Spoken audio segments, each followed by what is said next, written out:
So the thing with all of these language models is that they are grist for the mill. And we talked about this before.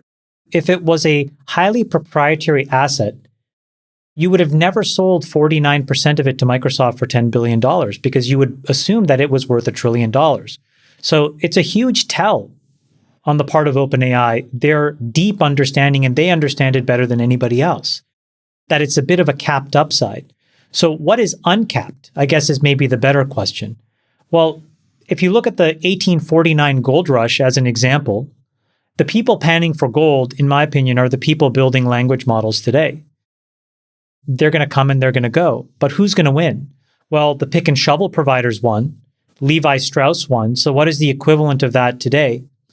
I think it's at the silicon layer, because you need to really re-architect how compute will actually work in a world of all of these models. Those folks will get paid. If you look at AMD and NVIDIA, they've been getting paid for years.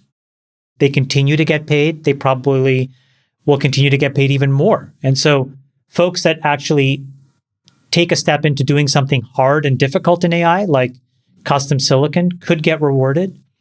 And then there's what I call the white truffles. What are these unique ALBA white truffles? These singular sources of data that, when used in reinforcement learning, make your output just zing. And that's where I think Facebook is an obvious white truffle. Quora is a white truffle, but there are a lot of startups that could become white truffles if they gather enough data. And that's like a pretty reasonable framework. And so in that framework, if you apply it to today, there's way few silicon startups and there's way few white truffles. Instead, everything is the baloney in the middle, which is random people talking about some random model that's just going to, again, become highly commoditized. You have to remember, all these models are open sourced and none of them mean anything in the absence of the data you give it to train on. 100%. Brad, hey,